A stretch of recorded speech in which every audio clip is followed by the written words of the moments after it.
თბილისის მერმა გიგი უგულავა მარშალ გელოვანის განძრზე ახალი გვირაბი გახსნა. 95 მეტრის სიგრძის ბეტონის გვირაბი საერთაშორისო სტანდარტების შესაბამისად აშენდა. დამონტაჟდა გარეგანათების სისტემა. გვირაბის გარე პერიმეტრი გრანიტით მოპირკეთდა. ახალი გვირაბის ექსპლუატაციაში შესვლის შედეგად დავით აღმაშენებლის ძეგლთან გაუქმდა შუქნიშანი. სატრანსპორტო კვანძი მოეწყო და შესაძლებელი გახდა მანქანების შეუჩერებლად გადაადგილება, რაც აღნიშნულ ტერიტორიაზე საცობებს მინიმუმამდე შეამცირებს. დავედით ახლა ახალი გვირაბისკენ ჯერ. პირველი მგზავრები ჩვენ ვიქნებით. შევედით აბა.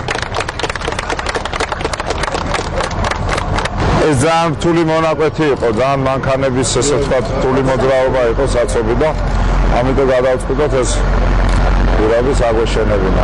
ყველაზე მეტად ის მიხარია, რომ მშენებლების ესე ვთქვათ ჯგუფი ჩამოყალიბდა, ვინც კვალიფიციურად მუშაობა ისავა.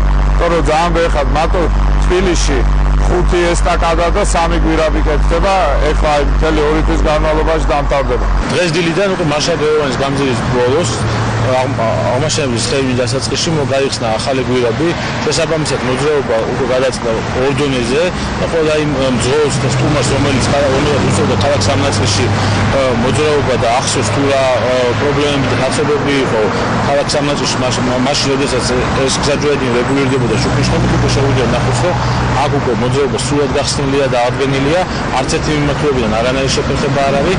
აქ ერთხელ და სამუდამოდ აღმოფხვრილია ეს პრობლემა, რაც შეეხებოდა საცობებს.